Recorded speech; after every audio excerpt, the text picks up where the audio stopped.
So I read the book over and over and over again, and I'm like, okay, I can do this. So I end up getting my first real estate deal within 30 days, and another one, and another one, and another one. And within 3 years, I had bought enough property and I had enough cash flow that I was able to leave my job.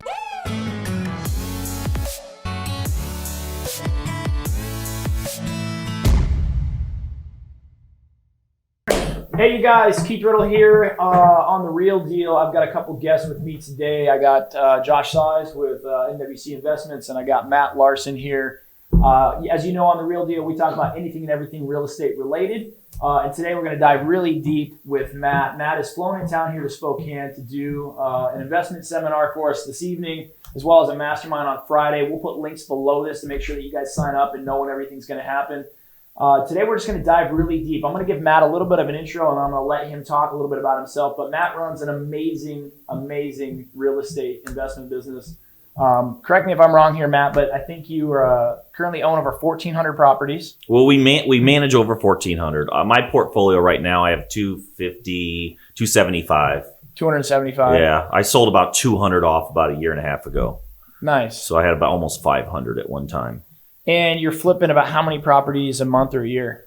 We always stick around that 20 plus, a month. A month, 20 plus properties a month in the flip world, which probably puts you over what, a couple hundred, 250 a year? Yep. And we have years where we hit, my best ever. We've done over 1,000 in 2013.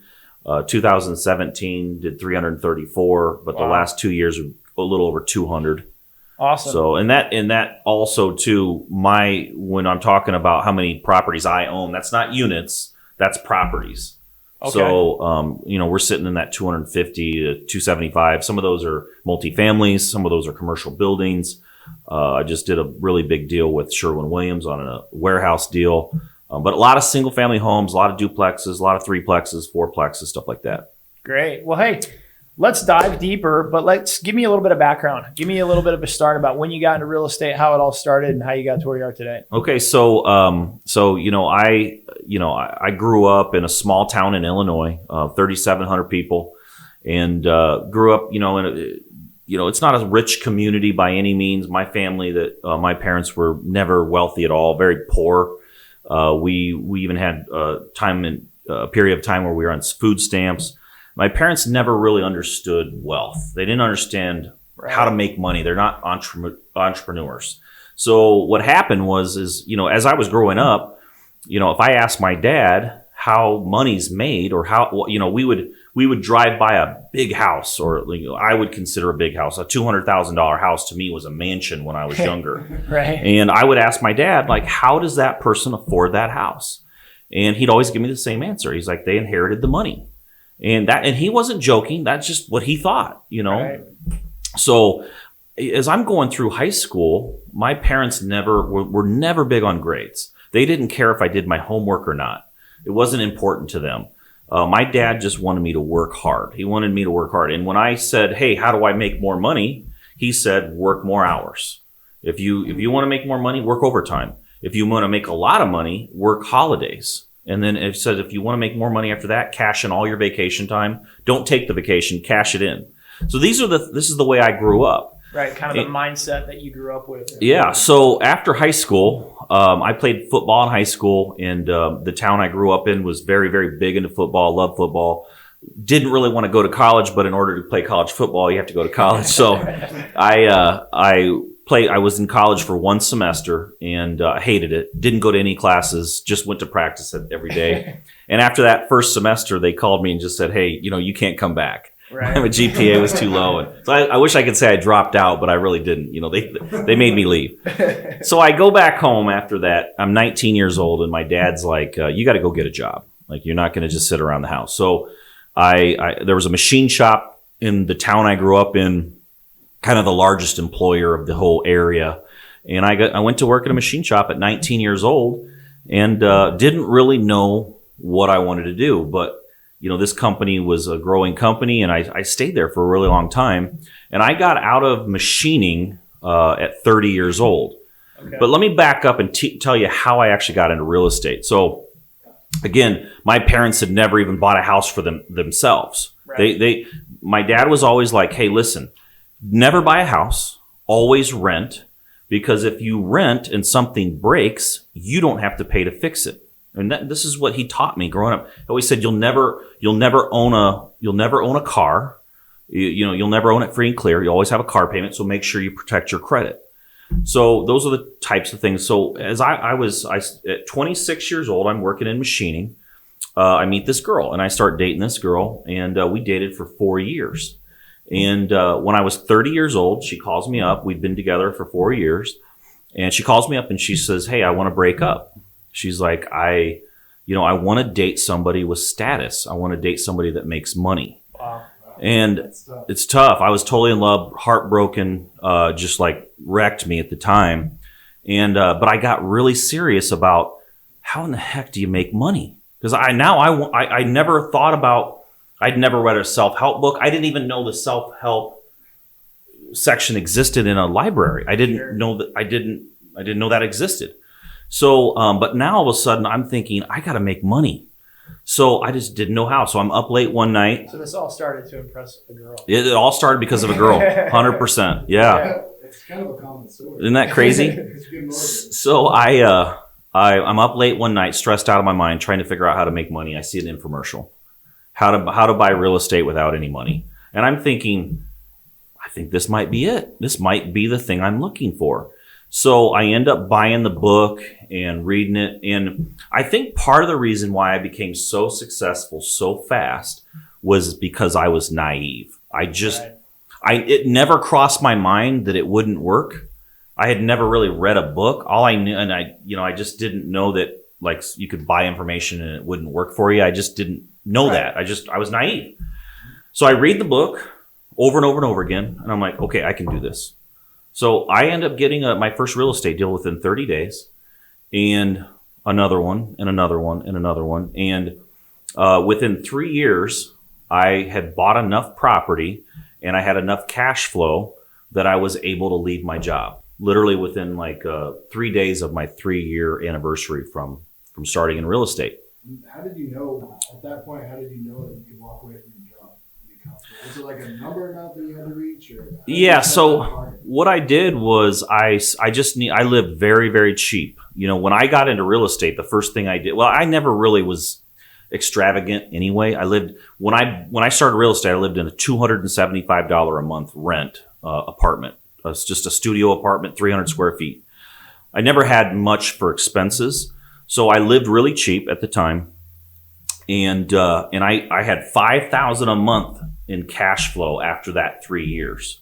And so what happened was after all expenses are paid, I got $5,000 a month. I now no longer need a job. I'm basically making as much as I am at my job without having to work. So I realized that now think about this. I did my very first deal.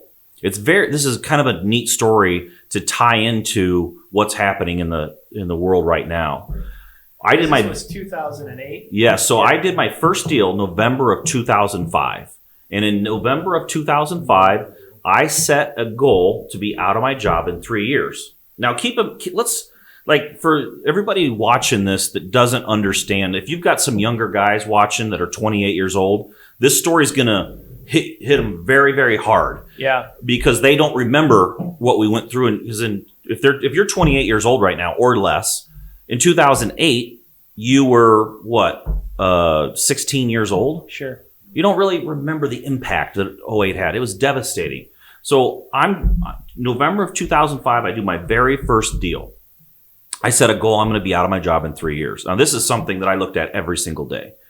I knew the day was coming. I was working very hard to get to that day. So what I didn't know was in 2005, the market was the hottest real estate market in the history of the United States. Right. You had no idea because that was your first year. So it was just no normal. idea. Just normal. I had no idea, though, that in 3 years at the end of my goal that I was going to be out of my job, I had no idea that we were going to be in the worst recession since the Depression. Yeah. We're talking in 08, in November of 08, when I left my job, you're talking about every single day a bank institution was going out of business. Yep. Hundreds of thousands of people losing their jobs through unemployment. We're talking massive, massive contraction of the stock market. Yeah. Okay. Same stuff that's happening now. We're just in the early phases of it. So, but I set a goal and I hit my goal. And so what I realized though, I was very scared of what's happening at that time, but I was confident in my skills. I had just spent 3 years in the hardest real estate market in the history of the world to get good deals. And I proved to myself that even during that time, I understand how to buy real estate at a good price. Right. I understood cash flow. So now it's '08. I'm working for the prior 3 years. I worked 50 hours a week at my job and then did real estate on the side and still put together all these deals in this cash flow. So now all of a sudden it's '08, November of '08. I'm out of my job and I have all my time to spend on investing, and I no longer have, so I have all my time back and I have the experience. Yeah. So the very next 12-month period, I did 51 deals. Okay. I'd done 30 in the prior, now the market, now we're in '09. Now we're in a best case scenario. Okay. It's at the bottom. So the next 4 years after that, I had built my portfolio to 450 properties in a 4-year period. And I went from a no-name nobody in my town in Iowa to the top guy in residential real estate. I was doing I'm doing 20 deals a month in 2009, 10 plus. In 2013, I did 1,000 deals. Now that was in a multi-state area, but so the important thing to remember is in 2008, when I left my job, I had $5,000 a month in cash flow after all expenses and $20,000 in the bank. Not a lot. Right. But because of the opportunity that 2008 presented with the market crashing, stock market's in half, all these banks are going out of business, all this unemployment, unemployment spikes to 10%. I have knowledge, I have time, and now I have the opportunity of the marketplace. I took that 20 grand and turned it into millions in liquid cash within a 4-year period, plus 450 houses in my portfolio. It was the greatest opportunity that we could ever dream of. And I've been waiting since then to see that opportunity present itself again. Which is where we're at right now. We're there right now. And we're going to dive into that, you guys, as well. And we're going to dive pretty deep into it because we had a conversation last night and Matt's got some great insight on this. One of the things, so now we got the macro of your story from high school to working in a machine shop to developing, millions of dollars liquid. But talk to me about the early days. Like your just first, let's say 5-10 deals. What kind of deals were those? Were these traditional real estate deals? Were they short sales? Were they foreclosure deals? Were you wholesaling? What kind of real estate transactions did that course talk to you about, or what were your first couple deals, and how did you decide what to do? Like how did you pick your first couple deals? So my first deal I ever did, I still own. It's a 4-unit building. I found it in a newspaper ad. Now the funny thing is, nobody posts ads in the newspaper now. We're going back to 2005, right? Things are different now. But I found that deal that somebody had posted in a small newspaper, and I called on the ad. Now I was calling on lots of them. Back then. Now, where do you find those ads now? You find those on Craigslist or Marketplace, right? Sure. You're just not in the newspaper anymore. Now it's online newspapers, right? So I was doing a lot of that. I was calling on for sale by owners. I would look for foreclosures, and I bought a few. There weren't that many back then in the first early days. Yeah, 05, 06, 07, the foreclosure crisis really hadn't started to take place at a massive level. Yeah. You're always going to have some foreclosures because bad things happen to good people all the time. People sometimes, divorce and whatever. You're always going to have some. But back then, you had the same thing happen in the foreclosures as you have now. Like there's 14 offers on them, and the thing goes under contract the first day. So the key to what I was doing was I was searching for deals that were not listed. However, I was buying houses off the MLS, but I was having to make massive amounts of offers, just like we're doing right now. And I went after the first building was a 4-unit building. Now, let me back up a little bit, talk about some of the differences back then. Back then, you could buy a house very, very easily with financing. Right. I mean, back then, that's when the banking regulations were very, very loose. Yeah. So, even though I didn't understand like all of the things some people were doing, I mean, people were people were lying about, hey, I'm making $1 million. I had a friend of mine come to me and say, hey, I got a line of credit for $500,000. I'm like, how did you do that? You're broke. You don't barely make any money. He's like, I told him I was making all this money. I didn't do any of that stuff, but I built every time I bought a property, I made a deal with a bank back then, a smaller bank. And they said, hey, here's the deal.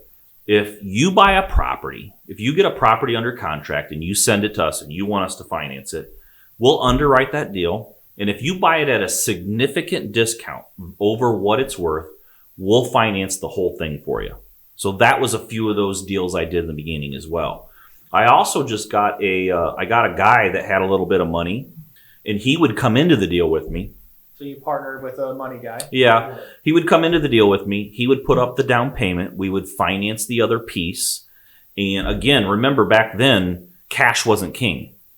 Credit was. Right. If you came in 2005, if you came up to a seller and said, hey, I'll close with cash and I'm fast, they didn't give a crap. Everybody can buy a house. Right. So we would finance 80% of it. He would put down the down payment, and then we would refinance it after we'd fix it up, refinance, and we'd pull out all the money. If we bought it deep enough, we were able to pull out the money, hand him back his, give him extra. Now I own it by myself. Okay. So then he's out. So I did a few of those, but that was really what I focused on in the very beginning. I squeezed in a few fix and flips. And then in 2008. So a bulk share of those properties, you were buying at a deep enough discount that you could refinance them without doing a lot of work. So you weren't. Well, I typically picked the deals that didn't need tons and tons of work. Right. Simple stuff, carpet and paint, the cosmetics that really detract the value, but they're not hard to get done. Sure. Now, were you ever doing the labor or the work yourself, or were you always kind of selling that out? I did. The first few houses I did some, but I never did much. I probably did work on houses up to maybe 4 or 5. Right. But I just really didn't have the time because I'm working a full-time job. Yeah. Right. I mean, I'm taking hey, I got to do this on nights and weekends. It wasn't easy to do. Yeah, it drags out the process for 6 months instead of 2 or 3. Yeah. So I would just find people to help me with that type of thing. I had a couple of friends helping me too. So, and I would pay them for that. I didn't have a lot of money. So I would basically barter with my friends. I'd just say, hey, while I'm at work, go paint this house and I'll take care of you down the road. And some of them would help. And one guy, I had a particular friend that helped me a lot. He was, no matter what, if I had to fill a rental, he would go and show it for me. If I had if it had to do some work on the weekends, he did whatever I needed, and I didn't pay him. It was pretty nuts. And what I did was probably maybe 5 years into it, I just said, here's a house. Here you go. Never have to worry about a house payment again. So that's kind of how I took care of him. Yeah. So I did stuff like that. So in the beginning, you kind of do what you have to do. Sure. So. And then when 2008 hit, my strategy changed. I can distinctly remember the day when my banker called me and said, Matt, we're done. No more money. No more money. And I hadn't done anything wrong. That's the crazy part. And that's the conversation I had with the banker. It's like, man, I got great credit. I've always paid you. I don't understand. He's like, it's just the environment. He's like, we gotta hold back, and we're gonna just wait and see this thing out. That was the conversation. Which is exactly what you're going to probably start seeing in the next 3 months, 6 months with banks. I would assume the way the stock market is. I think it depends on the default rate. Sure. If people aren't defaulting, then we probably won't see that. I mean, these banks, they have to do loans. They're out of business if they're not making loans. But if the default rate's high, they're the government ratio, the basically the Fed ratio of liquidity they have in their bank, based on the multiple that that the feds give you to loan, if that shrinks, that could put them out of the game on making loans as well. Yeah. I always thought that was really interesting because I've had a lot of conversations with different investors over the years.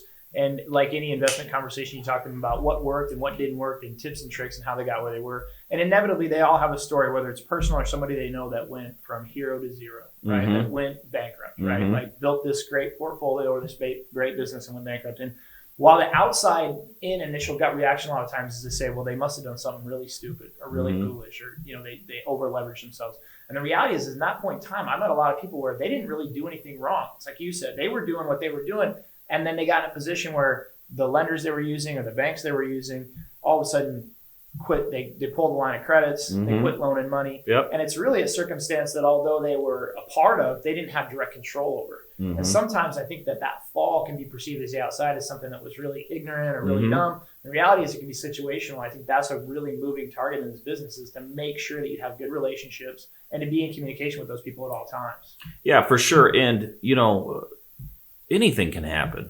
I remember during the last downturn, banks calling, you'll hear some people say, hey, it's okay to buy a property if it cash flows. As long as it cash flows, you never have any concern. If the value drops down, you're still safe. I don't necessarily agree with that because here's why. Because that loan, if you've got a property, I've seen this happen. If you've got a property, easy numbers, it's worth $100,000. Values drop in half. Now it's worth 50. And then you've got a bank loan on that, and your bank loan is 60. Your bank can come to you and say, listen, you got to pay this loan down to $40,000. They could do that. Yep. Even though you could say, well, wait a minute, let's back up. Let's look at my records here. This property cash flows every single month. I got positive cash flow. Right. I've never missed a payment. My payment Doesn't matter. is $600. My tenant's paying $750. It cash flows $250 a month. Yep. But the bank doesn't like their position in the property. Something could happen. What if you get in a car wreck and now you're the magic? Your management is the magic behind this thing cash flowing. Right. So if you're not in the picture anymore, we're screwed. So pay us down, or we're going to foreclose. It could happen. Yeah, absolutely. And they'll put pressure or they'll call the loan due. I've seen it happen. So anything, and I remember in 08, 09, 2010, people with credit cards, like, hey, I got a credit card. I don't have a balance on it. It just happened with lines of credit too. And man, I'm just the perfect borrower. I use my credit card. I pay it off. And let's say they had $30,000 open on their card, or they had that much credit available, but their balance was zero. In 09, 2010, credit card companies were coming in and saying, hey, you used to have 30. You don't have that anymore. You have 10. Yep. So, you have to be fluid with your process. Well, and you have to be smart. So you were operating on a lot of liquid capital. Come 2013, you had a couple million liquid in the bank that you were operating off of. At that point in time, even though you have that liquid, you're still using leverage in a smart way. 100%.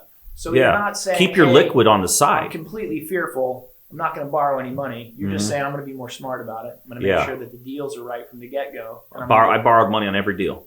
But I'm socking cash away, for a rainy day. What if things get bad, or who knows what can happen to you? Having that liquidity is just smart. And here's the thing is, I'm getting a bank loan on every single house. Bankers, if you really start to understand how bankers think, people talk about net worth too much. Bankers do care about net worth, but maybe only about 10% of the big picture.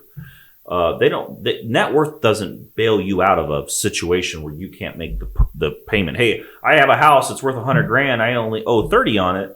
I got $70,000 net worth. Stop making the payment on that and watch what your banker says. You miss a couple payments, you don't say, hey, refinance me and I'll pull some cash out. It's too late. Your credit's already dropped too far. Now you're screwed. So net worth is one piece. The real important thing is most bankers want to see liquidity first. Yeah. They want to see what your liquidity position is. Then they look at cash flow. That's global cash flow, basically. Global cash flow. If you got 10 LLCs and you got one of them that makes money and the rest of them don't make money, or let's say you've got 5 that are making money, 5 that are losing money, but the 5 that are losing money are losing more than the 5 that are making money is making. Right. And your global position is a negative $500 a month, let's say. In cash flow. That's not good. Right. Like they're out. They're not going to lend you any more money. Even if you have a net worth of $3 million, doesn't matter. If they see you going backwards global cash flow wise, you're out. Right. Yes. And you didn't really hear about global cash flow. That term didn't start getting thrown around until 2009 and 10. Right. It was almost after the crash, and then banks started getting a little more savvy. And then they started asking for leases. Like, hey, this is a new process. When we see the lease, You say you say you're collecting rent on this amount on this house. Let me see the lease. So you had to have a process to turn the lease in every time you'd lease a house. So I'm borrowing money on every single property I'm buying in 2009 and 10. I see there's an opportunity to make a lot of money really fast if I leverage, but I have to be smart. Got to put some cash on the side in case something goes bad. And as long as the bankers looked at my cash flow, okay, he's making 7 figures a year paying taxes on 7 figures, and he's got 7 figures in the bank, he's safe. So let me ask you a real pointed question there, because I've seen it happen time and time again. When you were first starting to make money like that, did you ever get yourself in a tax situation? Did you ever get yourself in a position where the taxes became an issue? Oh, yeah. Yeah. So, I mean, that's an issue every it's year. Almost universal. It's almost universal, especially if you're used to that employee mindset, right? Where your taxes are withheld for you through a W-2 or through a paycheck. And all of a sudden you start making this capital through transactions. A lot of people fail to realize, like, hey, I just made $100,000. $30,000 of that money is owed to the IRS. Right. So there's a couple things you can do there. One is you can own a lot of property. So if your strategy is only to wholesale or only to fix and flip, you're going to be taxed at 50%. That's where you're gonna land, because every single wholesale deal and every single fix and flip is considered short-term capital gain. It's ordinary income. Okay, and the ordinary income tax rate with everything figured in and state taxes and U.S. taxes is about 50%. So if you don't hold back 50% of that money off to the side, you won't be able to pay your taxes next year because you're going to live on some of it. So what I did was I remember the first time I ever got a really big tax bill. I had to pay taxes on like $330,000. That was my tax bill. That wasn't what I paid taxes on. That's the check I had to write to and I remember thinking, holy crap, I don't want to do this. And I sat down with my tax guy and he's like, let me show you how to reduce your taxes legally. He's like, okay, you own all these houses. And my tax bill would have been that year, it would have been like $600,000 or $700,000 had I not owned these 400 plus houses. Right. That helped lower the tax bill I had. But he's like, hey, let me show you what happens if you wait 1 year to sell these houses. It changes the tax bill dramatically. You go from 50% to 15%. Yeah. You're going to escape those short-term capital gains. Yeah, it's not ordinary income anymore. Now it's long-term capital gains. Right. So, we shifted some stuff around like that, and I started selling houses a year later. And that helps. But now if you're wholesaling, that's going to happen. But so the key is to have a portfolio. First of all, as you're wholesaling, a certain number of deals, if you're wholesaling and doing fix and flip, so a certain amount of that cash needs to go back into your rental portfolio, and you need to start buying some rental properties because the depreciation and the write-offs you get done right. I'm not an accountant, talk to an accountant, but that done right can save you a lot of tax money. So 2 things came to mind there that I want to dive a little deeper with you on. Number one is, and I'm in the real estate sales world, the traditional real estate sales world. One of the things that was a big shift for me was at some point in time when the commission checks came in or when the sale of a property, the profits came in, I immediately had a variety of bank accounts set up. So I had an operating account, I had a checking account, I had a tax savings account, and I had a slush fund. Mm-hmm. And so when a $10,000 check came in, $2,500 went here, $2,500 went here, $2,500 went here. So you can kind of start to immediately look at these $10,000 checks and just know, hey, my operating account went up by $2,500. Yeah. And you're protecting yourself by being smart and just displacing the money properly as it comes in. The second thing that's smart. Yeah, and I think it's something I try to train all new agents on and new investors is like, listen, set this up from the get-go, right? Incorporate yourself, start an LLC, a limited liability corporation, and then go to the bank, take your tax ID number and set up 2 or 3 accounts, right? A savings account, a checking account, and an operating account, right? At the very least. But the second thing you said is, hey, I'm not a CPA, I'm not an accountant. So talk to me about your team early on. You obviously started, you took the advice of a CPA or an accountant. Yep. Did you have an attorney involved? Were you working with real estate agents? Because I think one of the things to successful real estate investment is it's never a solo game, right? No. So what did your team look like early on and what does it look like now? Yeah. So, first of all, if you try to figure out every problem yourself, every time you run it, you're going to be very frustrated and you're going to be disappointed. Yeah. So early on, call it a little bit of, I may be lucky. I happen to I call this attorney, my first guy that I ever had helping me close deals. And I started doing it. And this guy was really grouchy and not really that much fun to be around. Pretty smart guy. And I started doing a deal a month. And within like a year and a half, he's like, Matt, this guy's operating in a very small office. He's just like, Matt, I don't have time to do all your deals for you. I don't want to do any more closings for you. I don't have the capacity to do this deal a month for you. So he's like, I recommend you talk to this other title company law firm. So he introduces me, and this guy is who I still use today. Really sharp guy, really nice, very, very knowledgeable. And he literally teaches me the whole how to wholesale. My attorney taught me the process of a double close. I knew the concept. I knew it existed from reading it in books, but I didn't know how it actually worked. So think about, the number of double closes I've done since meeting him 12 years ago, it's probably close to 1,000. I don't know. It's a lot. Right. But in 2008 and 9, nobody was double closing. Like that, almost went away.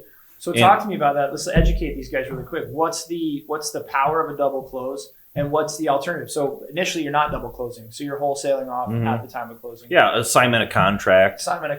Yeah. So the power of it is, you basically find a deal at a really good price. You find a buyer with cash that can take over and buy it from you. You get the difference in between that. But the cool part is, now I don't know all the rules in the state of Washington, but where I'm from, you can do what's called a dry double close. And what that means is you can fund the first side of the transaction with the cash from your cash buyer. Right. So I still to this day, I do all dry double closes.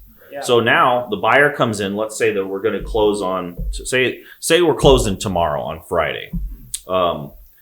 My title company would ask the buyer, my cash buyer, to fund it today and make sure that the cash is there. Now they know then tomorrow they can close my transaction and then close his transaction. And then they're never in trouble because the money's there. Right. And this happens all the time, even in traditional real estate, just to educate some of you out there that might be watching it.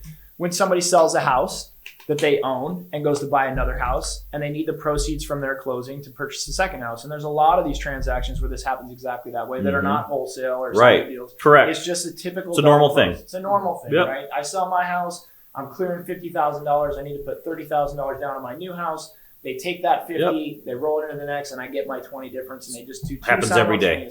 Exactly. Yep. So this isn't anything that's illegal or tricky. It's just common sense in that sense. But a lot of times when people hear it, and like you said, you understood the concept from reading it in books, but I think there's a disconnect a lot of times between a lot of real estate education that happens between I know what to do or I understand what to do, but I've never actually done it, and I don't really know how to do it. Right. So that's a valuable thing that you talked about right there, was that attorney actually said, hey, outside the concept, here's the actuality of how this needs to work and how you need to structure it and how you need to make sure that this is legal and legit and make sure it's smooth. So the funny story is, let me jump into this before I lose my train of thought, because I'm like terrible. Like I'll lose my train of thought. I'll never come back. But the crazy thing is, the first time I ever did a double close was in 2008. And I made 17,000 net. I made 17 grand. And it was so much money to me back then.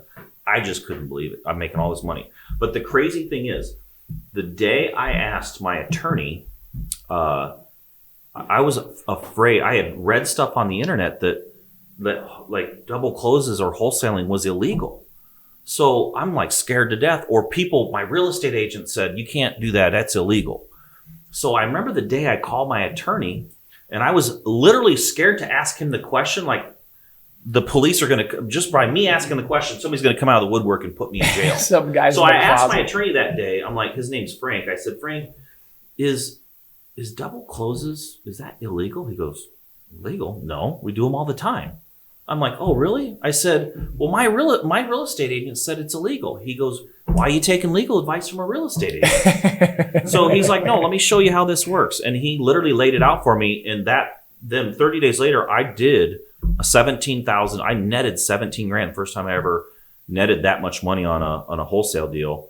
The cool thing about a double close too is you never have to explain to your new cash buyer why you're making so much money. They don't see it. Right. On an assignment of contract, they see it right on the assignment. Here's how much he's making. Right. So anyway, what you were going to say something? Yeah, and that's the difference. Did you use an attorney or did you use a title company? An attorney. Because I've tried doing it with the title company. Title companies cannot provide transactional funding, but attorneys can. For whatever reason, there's just a loophole in there. So if you are going to do a double close, make sure you go to an attorney that you trust, one that you work with frequently. Yeah, and here's the other piece is if you go to a title company and they don't have an attorney on staff, legally they can't do it anyway. Exactly.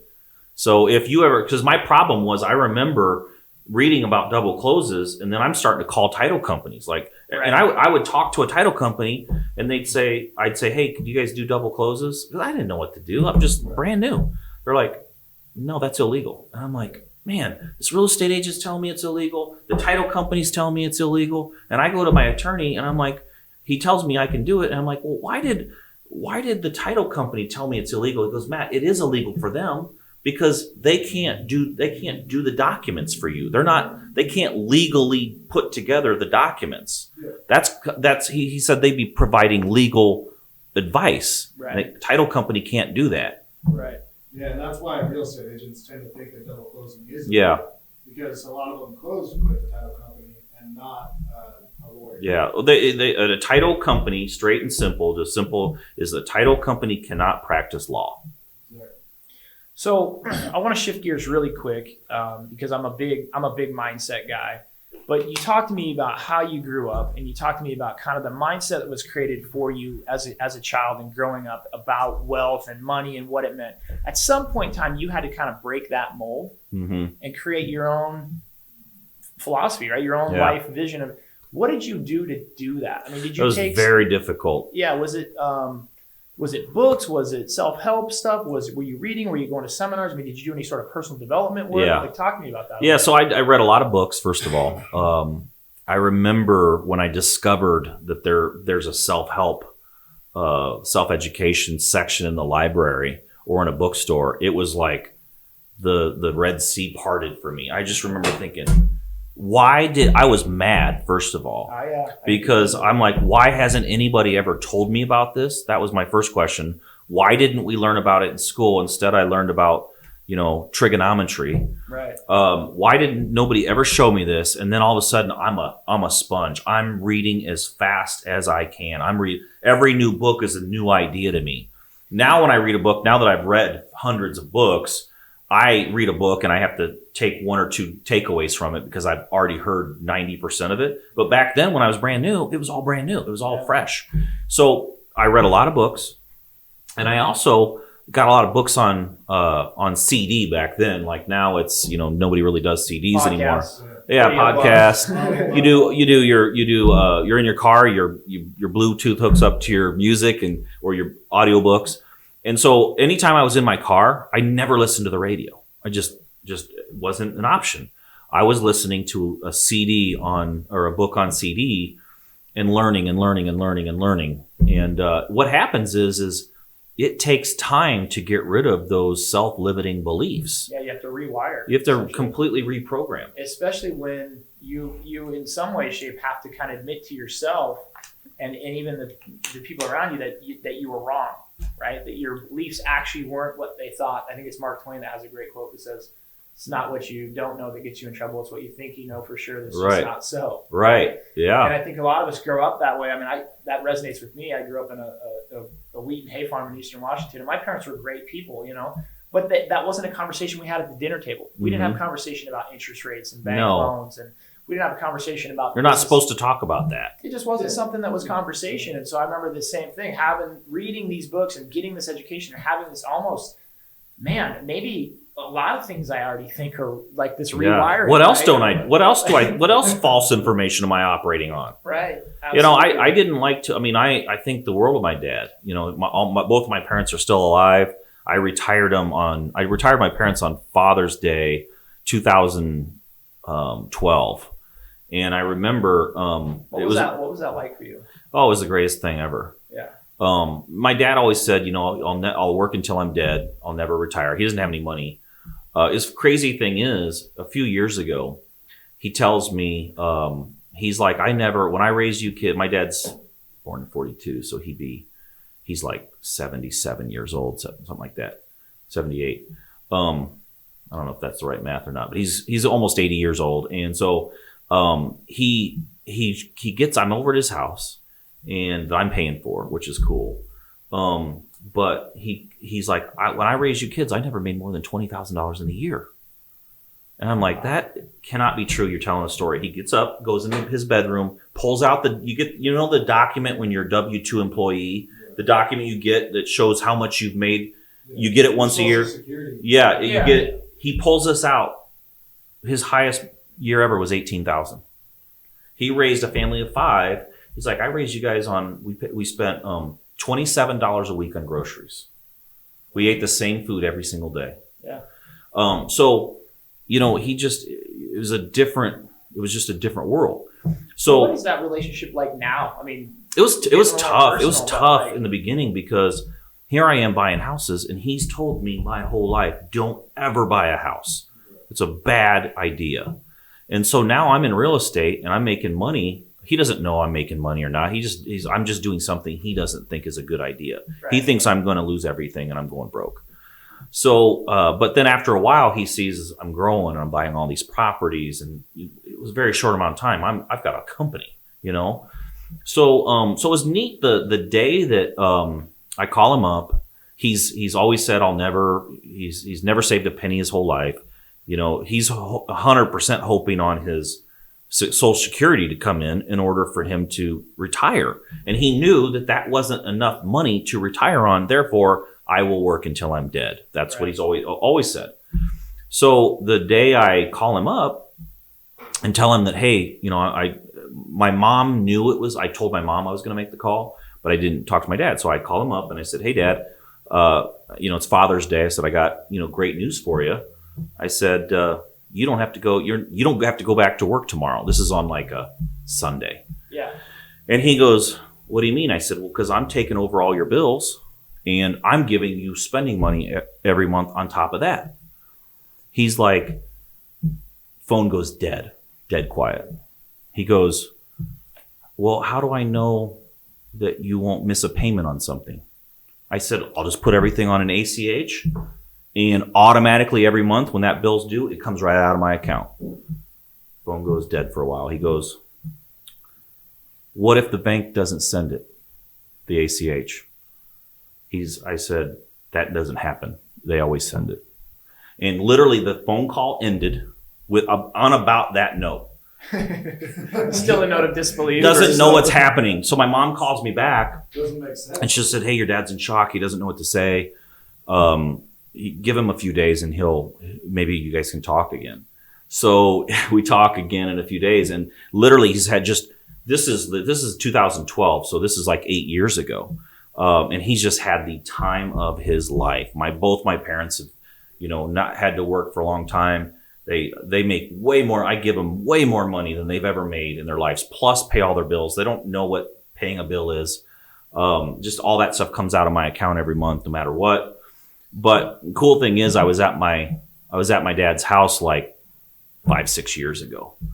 And he goes, got more money right now than I've ever had in my life saved up.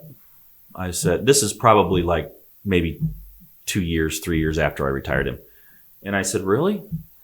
He goes, yep. I said, how much you got, Dad? He goes, I got $5,000 saved up. And to him, he's the richest guy on the planet, $5,000. Because I think for a while there, when I was paying them, they had never bought new furniture. They didn't have anything really nice. Right. So every time I give them a check, I pay for all their bills. They're spending. They're out to eat 3 times a day. It's fun money. Yeah. But then after a while, they just couldn't spend it really because their mindset wasn't to like overspend, And before long, he's got extra. He's saving money. It was pretty neat to watch, and it's just the coolest thing because they've just had the time of their life. They just do whatever they want. They work out. They're in really good shape, and If you saw my dad at almost 80 years old, you wouldn't even guess him to be that age. It's pretty neat. But it's neat to be able to, somebody tells you, I'll work until I'm dead, or I'm never going to own a house.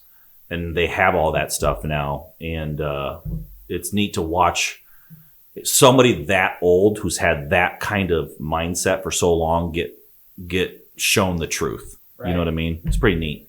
What did it feel like for you? It was the greatest. It was the greatest accomplishment I think I've probably ever done. You know, I look back. It's not a lot of money to me now.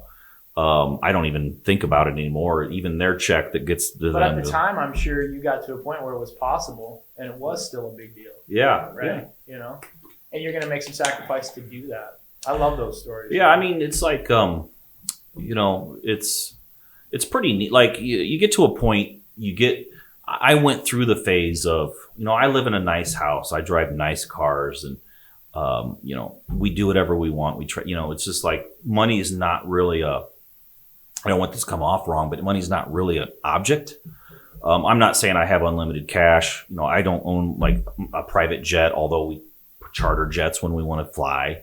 But what's cool is eventually you realize that you own enough Rolexes, you own enough, you know, cars like Lamborghinis, and you don't need any of that stuff anymore. And it's neat to be able to say, hey, I'm going to go help that person. Yeah. It's neat to give tens of thousands of dollars to charities. You know, it's neat to see somebody that needs a little help and you help them. It's neat to take care of your family. You know, it's like that's, you know, you buy a Lamborghini, and it's neat to drive every once in a while, but you get out of it and you're just like, 6 months later, you're used to it anyway. It's no big deal. Yeah, it's just a car. It's just, I'm kind of in that same mindset right now. Not to say that I have everything I want, but I'm content with everything that I have in life. So when I have extra money, I try to like give it back. People pay it forward. I bought 2 people a car this week. It's awesome. Just because I could, and they were down on their luck or they needed help with it. So I went on, I wrote a check, and I go, here, it's not a nice car. It's like a Honda Civic or something. I'm like, here's a Honda Civic. Now you can get back and forth. And my buddy came up to me the other day and he goes, because of you, I can go see my mom. Mm-hmm. So it's pretty neat. That was a big deal. Very big. Well, here's the deal is once you make $1 million a year, there's nothing your lifestyle at $1 million a year is the same at 2, is the same at 5.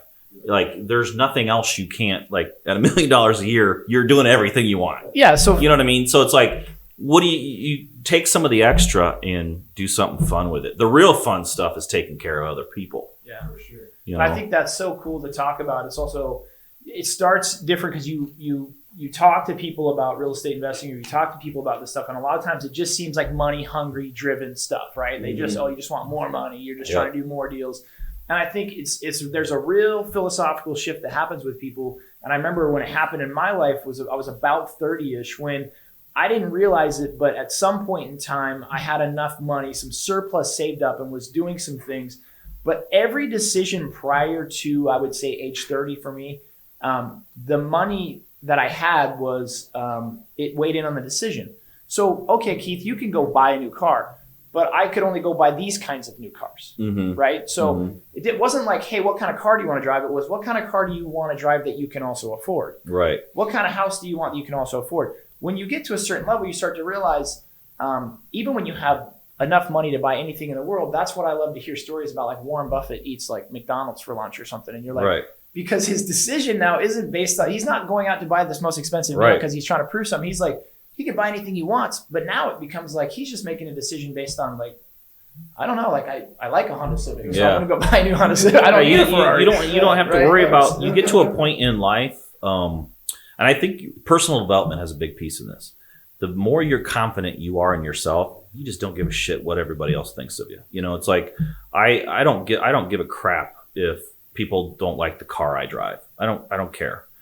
I know who I am. I know what I've done. I know what I've accomplished. I know the obstacles I've overcome. And if somebody doesn't like the fact that I drive a whatever, I don't give a crap. You know, it doesn't bother me. It doesn't bother me if I say something on social media and somebody unfriends me. I don't care. That's their issue. That's not mine. So I remember in 2015, I had $1 million stolen from me. It was terrible. September 22nd, 2015. And I just remember thinking, okay, I've been on one hell of a run. I've made a lot of money over the last few years, but I just have $1 million stolen from me. And I decide to scale back my lifestyle a little bit. Let's save some money. Let's make some smart moves. And I'll never forget, I go out and buy a used F1. It's nice. It's a nice vehicle. I paid $25,000 for it or something. But I bought a used F-150 four-door. Good truck. Loved it. Great truck.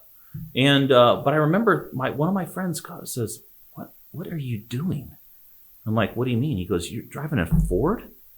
And I'm like, "Yeah." He goes, "I'd never do that, no matter what." Is he a Chevy guy? He's Mercedes-Benz. So I'm just thinking, that's not me. I don't care. You know what I mean? So it's like I also know people that go through hard times, make bad decisions, or somebody does something to them or whatever, and and I still had a lot of cash at that point. I paid cash for that truck, right? But I also know people that they care so much about what somebody else thinks of them that I would never sacrifice my image for that. Well, you see this stuff all the time, right? Like my wife loves to watch those like Bravo TV shows, right? Like Real Housewives or whatever, right? And it's just it's a ticker, right? It's a telltale sign that some people, you have all the money in the world and they're just miserable. Mm-hmm. They're still comparing themselves to the next person. They're still trying to make more money. And it's like, to what end, right? It's almost a sickness, really. And that's where you talk about that personal development comes in. Because you have to develop yourself as a person in a business savvy way. How do I make smart decisions? How do I find good properties? How do I make good investments? But then also as a personal development way to say, when's enough? And like, what am I actually going to do with this money and with this success? And how am I going to pay it forward and take care of the people that have taken care of me? Mm-hmm. I mean, I truly believe, I think I heard Arnold Schwarzenegger say it one time, that nobody's a self-made person, right? People say, oh, I'm a self-made man. I came from nothing. I made money. It's like, wait, you didn't have parents? You didn't have teachers? You didn't have coaches? You didn't have a CPA? You don't have a lawyer? Like, everybody's got somebody and got a team and people that help them. And I think that's so important. Surrounding yourself with the right people. I mean, I'm in I sell education. I started an education company a few months ago. I sell education, but I'm very big into paying people to teach me even now. Yeah, you were telling us last night how much money you spend on personal coaching for you. Like, you spend money for other people to coach you on. In 2019, I spent $90,000. $90,000 you paid other people to teach you. Yep. So you still have a growth mindset, a learning-based mindset. It'll be like that forever. Yeah. The minute you stop learning, you're toast. Yeah. So even though I coach people and I sell education, I'm very big on seeking out the people that I need to get in my life and paying them whatever it takes. I was telling you guys last night, I paid a guy $10,000 for 3 hours of his time. Yeah. And that was the best $10,000 I invested. Right. It's like, that's the cool. Here's the other cool part: when you stop putting your money into stuff that doesn't matter, even though maybe I don't know. I guess I have just a different perspective on that. But you have some money, you put just like you have a bucket for your taxes and all these other things that you put your money into. There should be a bucket too. Everybody should say, hey, how much am I going to invest in myself this year? Absolutely. You're investing all this money into properties.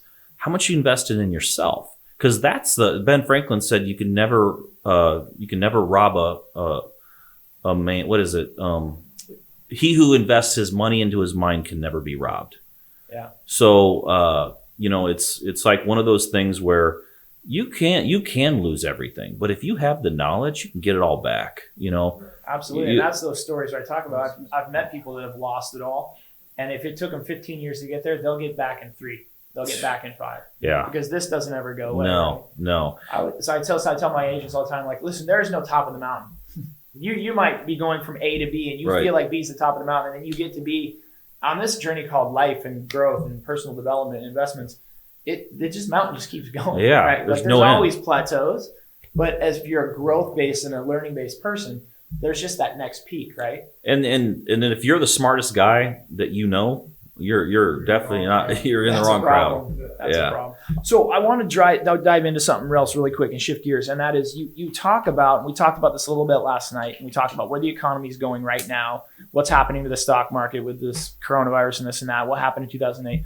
But one of the things that I've noticed about you, just from talking about you and your business, and you said you were naive, right? Like you were able to kind of scale because nobody told you couldn't, and you just kind of believed what you heard, and you go. Well, I always refer to that as thinking without fear, right? The ability to, which I feel like is a skill set. We all have fears in life, right? We're all afraid of things. Yep. We've all been told that things are impossible, we can't do them. So at some point as a person, you have to decide that I'm going to try anyway.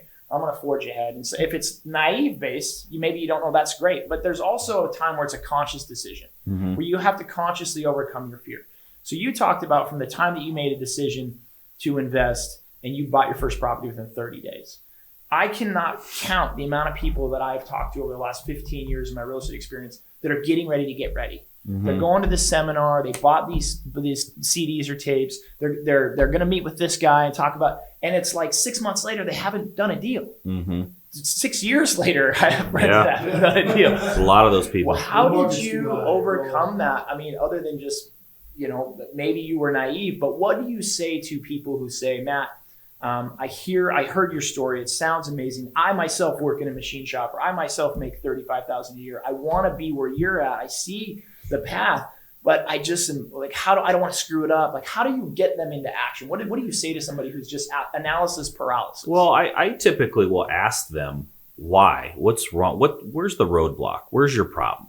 You've bought all these courses and you've gotten all this education. What's the problem? Why are you? Well, I don't know what to do. I'm like, well, you bought all the courses. You do know what to do. What's the real problem?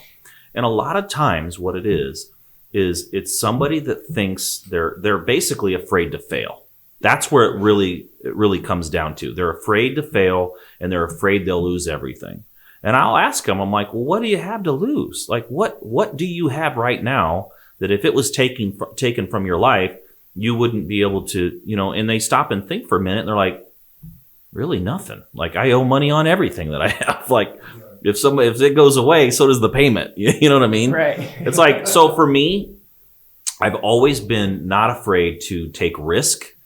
I'm one of those guys. I don't know why. I have no idea. I can tell you my parents weren't like this.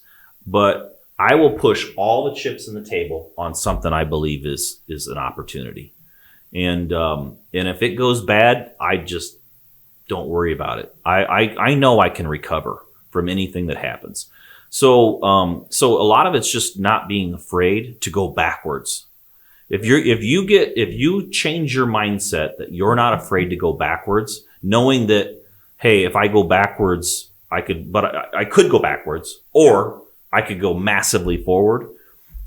I'm just not afraid. I'm not afraid to do that. Even today, I've built a pretty big portfolio and I've got a pretty good lifestyle. But I'm telling you, the stock market thing that's happening right now and all the stuff that's happening is an opportunity of a lifetime. And people asked me the other day, when are you going to retire? Well, I don't know, but I'm getting ready to go in big. I'm going to roll my sleeves up and we're getting busy right now. This is the time to act. Yeah. Last night you talked about taking your next year business plan or your next 2-year business plan and doing it in the next 90 days. Yeah. Doubling down on marketing, doubling down on activity. So here's the deal is you can make money always. It doesn't matter the market condition. You can always make money. What we're given in a market, when the market crashes, when the stock market plummets, when the oil prices drop, when you have the coronavirus hitting and people are laying off, all that it doesn't mean that you make more money. It means you make more money in a shorter amount of time. It shortens the time frame. So instead of making money in 12 months, you make that money in 90 days. Right. So, but you can always make money. It's just you make money a lot faster than you do when the market's really, really good. Yeah. And why is that? Can you go into more detail about that? Because the opportunities open up like never before. Okay. For example, we just got 2 days ago, we got 3 offers accepted. And the reason why we got 3 offers accepted that day was because the stock market crashed. And the person that was thinking about selling their house decided to actually sell their house. Now they're afraid, hey, if I don't sell this house today, what happens if the market crashes? Now I can't sell it. So it pushes people that are, there's always super motivated sellers and there's always sellers that are not motivated at all, right? Yeah. Then there's a small window. These super motivated sellers, you'll always, with the right marketing, you always bring those to the forefront. You'll always have those opportunities. Then it just comes down to your conversion. What happens is when the market crashes and there's bad things happening, the number of motivated sellers opens up and the number of people in the middle shrinks down. The people that, I don't know, I could sell or not, it doesn't really matter. On the fence, they just lean. They lean and they go the other direction. Right. And I've always said this, even not only in good market and bad market cycles, but even seasonally, right? So here in the Northwest, we have winter and summer and spring, and our market notoriously tightens up in the winter, right? Mhm. People don't want to move as much near Thanksgiving or Christmas or New Year's or the weather related or school. But what I always tell my agents is, listen, here's the cool thing about December is that when the phone rings, that person's serious. Right. The guy who calls and says he wants to see a house December 22nd, Right. or hey, I need to list my house on it, that guy wants to transact. Right. Right. Or Right. that person that says, whatever, either I'm not fearful or I'm in a situation where like now's the time for me. So whereas in August or September, you might be showing houses to people that are just kicking tires. Mhm. Maybe I want a lake place. I don't know. I'll go Yep. look at 5 and then maybe I Yep. won't pull the trigger. Yep. That guy that calls you on November 23rd is somebody who's ready to do a deal. Yeah. So there might be fewer opportunities, but they're stronger opportunities. Mhm. And I think it's definitely an avenue to get in kind of where you fit in, right? To make sure that you are in the zone. The other thing is people are going to fall out of the market, right? So the stock market crashes, people get scared. So a lot of people over leveraged. Maybe they have been foolish with money. So that aspect of the market's going to shrink. But then fear, right? Yeah. I just speaking on this coronavirus. So yesterday, the NCAA came out and said they're canceling all the fans in the NCAA tournaments. We happen to have one here in Spokane. I had 22 Airbnb cancellations yesterday. Yeah. Right? People canceling their trips and this and that. No joke. After we got done with dinner last night, I was on my way home. I got a buddy of mine that owns 3 Airbnbs, and he calls me on my way home and he goes, Keith, I don't know what to do, man. I don't know if I can float these things over this next 4 or 6 weeks. I got all my cancellations I have, and I said, well, I'll buy them. Yeah. And we're literally in a conversation right now about he wants to offload his Airbnbs because he's just scared. He's scared and he doesn't know if he can weather the storm. And also he all of a sudden he's second guessing everything he's done because something that was outside of his scope. But that's a situation where I feel like if you're smart and you're savvy and you're well prepared, where opportunity just comes down the line. Right. Yeah. I mean, I remember in 2009, I took, I basically left my job and then I took 3.5 months off. Okay. And I live in Illinois. At the time I lived in Illinois, I lived across the river now in Iowa, but I remember I drove south until I found a place that I thought was warm. And I go to Tampa, Florida, and this is in 2008-9. And so what happened was I don't have anything to do. I'm not working at this time. I have the cash flow from my rental properties, taking some time off. I don't need to work. And I start talking to the owner of this hotel because I was just hanging around all day. So I'm at this hotel, I'm hanging with this guy, and he's like, oh yeah, he goes, I bought this hotel. He's like, I bought this hotel 2 years ago in 2006. And at that time, occupancy was not 100% because everybody's going on vacation, and my room rate was double what it is now. So think about it. Now, 2-3 years later, his occupancy is at 50%, and he's getting 50% of what he used to get for that room. Do you think that if you were in the hotel business or Airbnb, do you think you'd have some opportunities to pick up some deals? Right. That's what I mean. Like these, when the market falls, opportunities come out of the woodwork. If you're an Airbnb, I've never bought an Airbnb guy or Airbnb, but if you're an Airbnb guy, your marketing should shift into, I'm going to contact every Airbnb guy in town. If there's 100 of them, I'm going to call them all. It's easy to find. Go right on Airbnb and see who's got them listed. Start calling every single one of those guys and then just ask them, hey, you interested in selling? And you'll find the people that are motivated to sell. And then you could work out a deal. You don't even need cash. You could say, hey, you want to sell, you can't make the payment. You're bleeding too much every month. I'll take over the payment. I'll offer you this. I'll offer you this money. And then you get super good at marketing, lower prices, jump in front of the curve, lower prices. Now you've got a lower basis than maybe he does.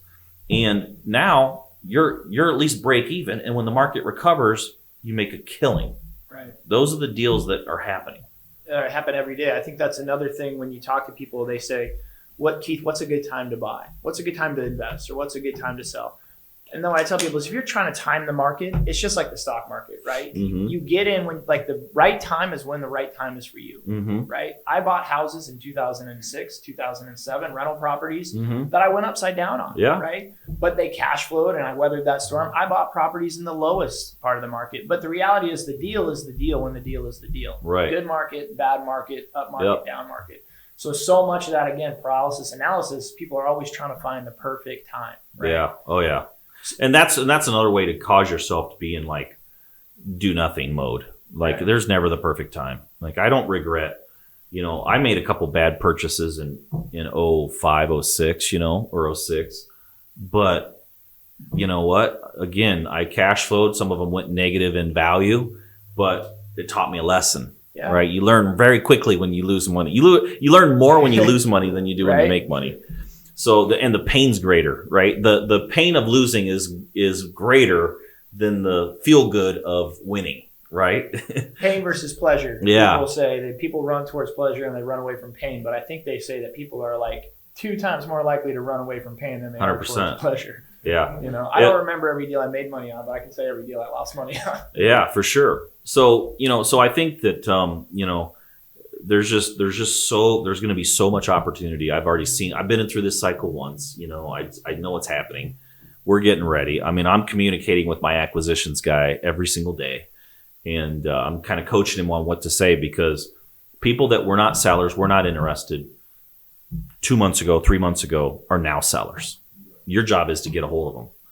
You get a better deal. You're going to have higher cash flow if you keep them for rentals. If you're going to flip them, you got more opportunity.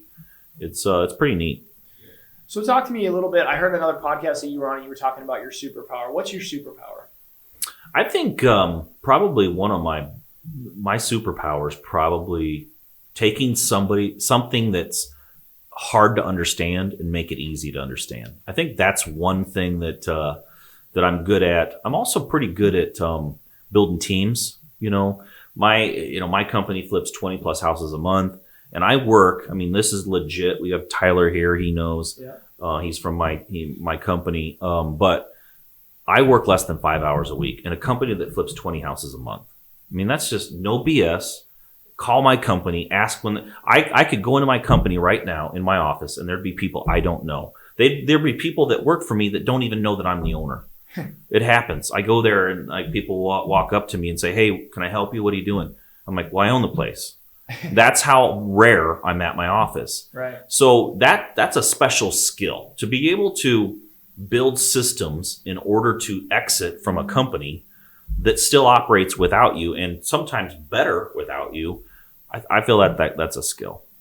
Yeah, and I think especially as people are looking at this investment, like I said, if you're a new investor, even if you're a seasoned investor, it's building that team, right? And building the team around your strengths. Mm-hmm. One of my strengths, one of my superpowers is just hard work, right? Like I grew up on a farm, so I've always been able to grind the hours to work hard to do that. But I'm not necessarily the best at leveraging, right? Mm-hmm. Sometimes I'm doing things that I shouldn't be doing. I probably should have leveraged, right? Mm-hmm. And so as I've built my team, I've had to develop relationships with people that are good at leveraging, right? Like, hey, I need you to manage these 5 people because I'm not the guy to manage people, right? I'm not a people manager. I can build a team. I can work hard. I can be in the trenches, but I need somebody to hold them accountable, right? I need somebody to check in on because I just innately, it's not something I do. Yeah. I have some great business partners that's their superpower, but they don't they don't take complex things and make them simple, right? They have an issue like, hey, I kind of get this, but it's fuzzy, right? So me and Josh have partnered on things and still partner on things, but I think that's the awesome thing about growing this is that not everybody has to be Matt, right? Not everybody has to be Keith or Josh. Know who you are, know what your superpower is, and then build around that, right? Find people to fit in. So talk to me a little bit about your leverage and how you decided to leverage, when you decided to leverage, and what that looks like for you in your life. As far as people? Yeah. So backing up a little bit is, first of all, I was not an academic in school. I graduated with a 2.55 GPA. I don't even know how I got that. And when I took the ACT test to get into college, I scored a 19. Okay.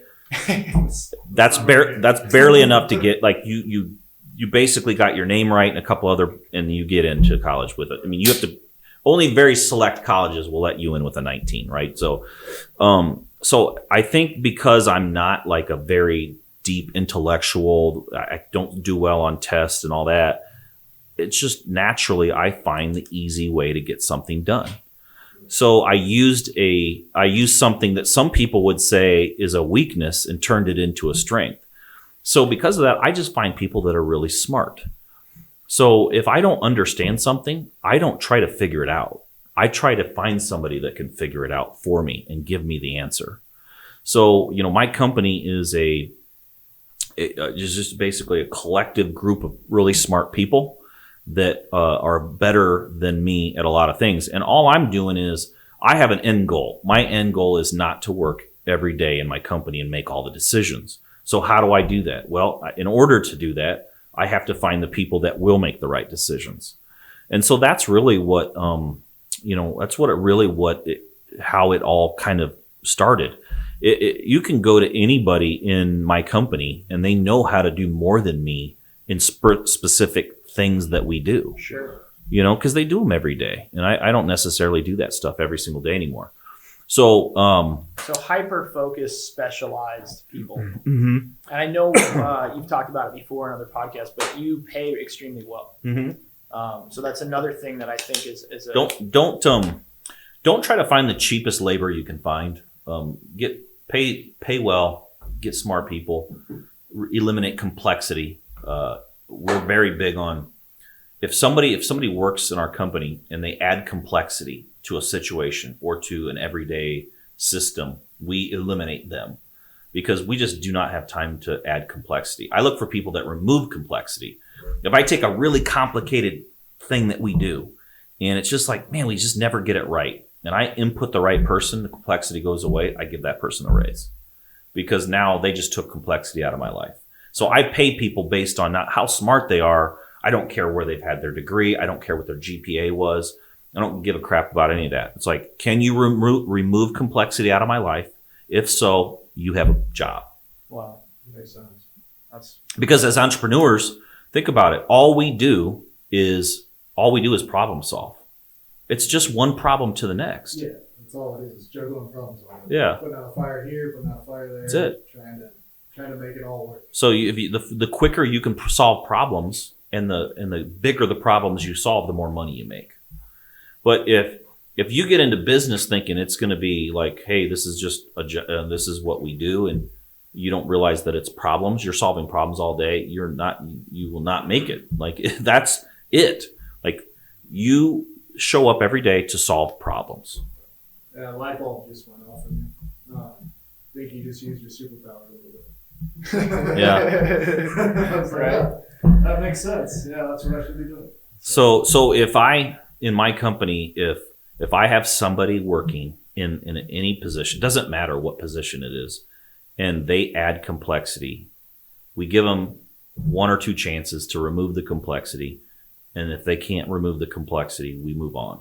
So I've heard you talk about this, but I want you to speak to listeners today about what do you do when people come back to you with problems? If they're not like Matt, I know you asked me to do this, but I don't know. Then they don't make it. And we don't have to mess around. Like, you're not going to fix people. And giving somebody a raise doesn't make them a better employee. It just means you're paying them more. It doesn't make them change their mindset. If some people get up every day and they look for problems. Other people get up every day and they look for solutions. Yeah. So we search out for solution-oriented people. And as long as you give somebody that's just ingrained in their DNA to solve problems and find solutions, you can give them any problem and they'll figure it out. Right. Somebody that's just like, I'll just look for, I just only see obstacles and I only see problems, and every time I hit one of those, I just got to go ask somebody. Almost never can work out of that. For whatever reason, it's just not there. Right. So that person can't be given more money. I see a lot of business owners say, this person's not doing amazing. I'm going to give them more money and get them out of their funk and make them better. No, you're just going to pay them more. Yeah, can't throw money at problems. No. When I worked at the machine shop, I worked just as hard at $6 an hour as I did at $12 an hour. I didn't work any different. I just got paid more because of the the amount of time I maybe have been there and the amount of the complexity I removed for the owner. I didn't work any harder. I worked hard no matter what. Right. And some people, I don't want people to get confused about hard work. Yes, we do work hard, but if you make a mistake and it's a continuous mistake, and your response to that mistake is, man, I'm working hard, you're still on the wrong track. Time and effort has nothing to do with it. I don't care if Tyler works 5 hours and gets 10 hours of work done. I don't really give a crap. I don't care. If he wants to leave, he typically does. He'll just say, hey, I'm leaving for the next 4 days, and he flies to Florida or does something. I don't care. Right. If he gets his work done, it doesn't have to be 9 to 5. I'm not a time and effort guy. And don't measure the work, measure the result is what Right. I'm hearing. It's results oriented. So it's one of the things I tell my team all the time. Like, I don't care how much you work. What I care about is the results that are produced, right? Yeah. As long as the results that are produced are on par or acceptable. Yep. If you're working 20 hours a week or 5 or 40, it's whatever we got to do to get the results. Right? The big identifier is when you hit something and something's going wrong, and you go to that person like, hey, what's the problem here? I don't know, but I'm working so hard. I'm just working so hard. I'm trying really hard, Matt. I'm really trying really hard. Yeah, like I just, that's a light bulb goes off, and it's like, it might be time to move on.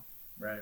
So you are doing an event for us tonight. Mm-hmm. Let's talk a little bit about that. Let's give these folks a little bit of insight about what you're going to talk about tonight, because we've obviously wrapped about a million things, but I know you got some impactful value to bring tonight. What's tonight about? Well, what I probably planned on when you guys started talking to me about this maybe 5-6 weeks ago. Right.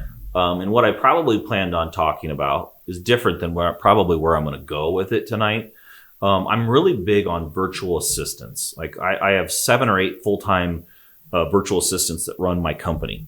We have physical employees as well, but we have 7 or 8. And the hiring virtual assistants is a key to anybody that wants to scale and expand their business. So we're gonna talk about some virtual assistants tonight, and then on top, the timing's just kind of right on that. Think about what's happening with this coronavirus right now. Amazon's headquarters is shut down. Yeah.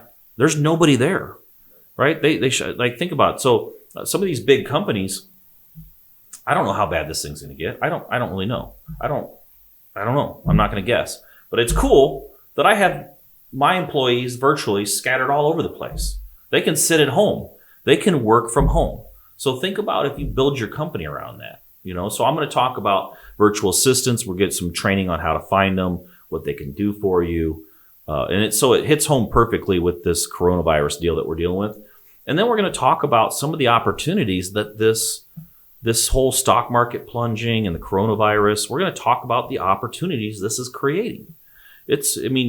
People are scared. They're afraid. And I'm telling you, that's when all the money's to be made. Yeah. So I'm going to teach some cool stuff tonight about how to make money from all this whole thing. That's awesome. Can't thank you enough. Gonna wrap up. In addition to tonight, which is 4 to 7 out of Marabou Park, Matt is also hosting a private mastermind on Friday.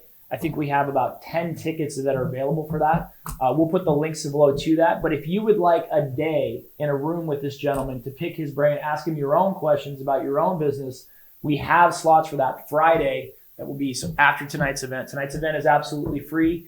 Come listen to Matt and what he has to say. But if you are interested in a private event with Matt on Friday, the link will be below this for sign up as well. I cannot recommend it enough. And going back to what you said, just investing in yourself and investing in your business. And I'm going to be there. I know Josh is going to be there, but I'm underpaying for that privilege, and I appreciate you coming all the way out here and doing that for us. And we're super excited. And I just think that anybody who wants to get into investing or especially wants to scale their business, you've been a tremendous help, and I can't wait for Friday. Yeah, no, Friday's going to be amazing. If somebody's watching this right now and you're trying to get to that next level and you're frustrated, like you're hitting obstacles or you're not able to scale, you're not making the money that you want to make. If you're working more hours than you want to work, if you got into real estate thinking real estate's my path to my freedom, and you're working yourself to death, Friday's a must. I'm gonna go over the proper ways to scale. But we're gonna talk. I'm gonna do high level stuff tonight at the free event on on how to use this stuff that's happening in the stock market, coronavirus, to profit from that. But I'm going deep into that on Friday because I have more time. Oh yeah. And we're gonna dial in exact steps to take. So if you really want to take advantage of this event, or this opportunity, we've been given the opportunity of a lifetime. This stock market plunging is opening up opportunities I didn't see coming. If you want to take advantage of it, Friday is definitely something that you have to do. Yeah. I left last night's dinner with a little bit of excitement for sure. Yeah. You know, I yesterday was a crazy day. It was a crazy day in the market. The whole week's been crazy, but there's always that inkling in your brain where you start to get a little nervous or you start to kind of question things. And after we had dinner last night, man, I left there and I was talking to my wife and my buddy that called and I said, man, now's the time, right? Yeah. Like I got this little like giggity excited feeling of like, man, this is going to be a ride. This is going to be great. So can't thank you enough for being here. Look forward to seeing you guys tonight and then look forward to hanging out on Friday. I love it. Can't wait. Thanks for having me. Yeah, absolutely. Thanks so much.